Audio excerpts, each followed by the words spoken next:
So from the ad agency media buying side, what do you see it takes to scale an e-commerce brand? Yeah, several things.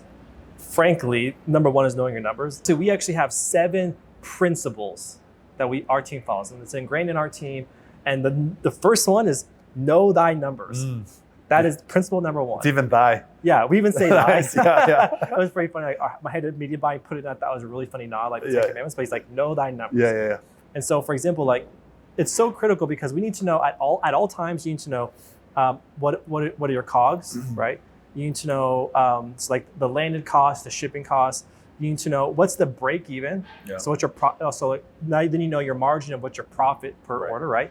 Then you need to know if you're doing an offer, what does your new target break even be? So you're bringing a 30% discount. It's no longer 1.5x. Right. It's like a 1.7x. That's right. As an example. Yeah. So you have to know that. For sure. And then the other one is you have to know, okay, with your target KPI,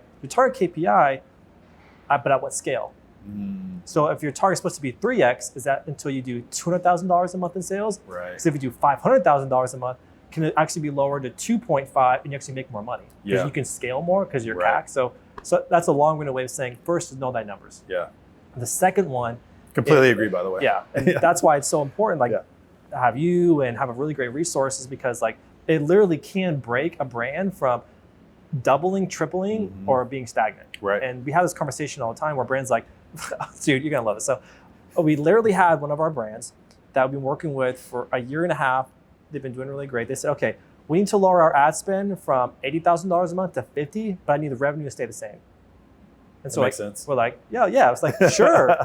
Like, are you gonna send more emails? Are you gonna run offers? So long story short, it's like know thy numbers. So the other ones is you got to have a factory of creative assets.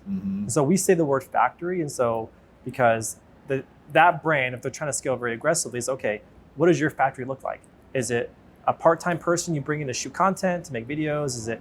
Do you have a network of influencers that you can reach out to and say, hey, I need 10 pieces of content? Do you have like VAs that just send products to content creators to make it? You have to have some factory because that has to scale up with your ad spend, not directly correlated, but you have to have it. So that's number 2.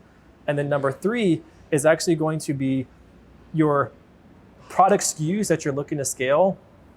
How much inventory do you actually have? So I remember this is actually like 4 Black Fridays. It taught me this lesson forever.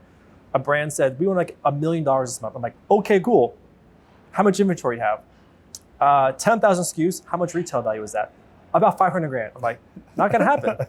It's not gonna happen, right? So it's like understanding, like, do I even have enough inventory? Right. So, like when we're forecasting a drop or a sale, when we have a target like $1 million, for example, we'll say, okay, what's the retail value?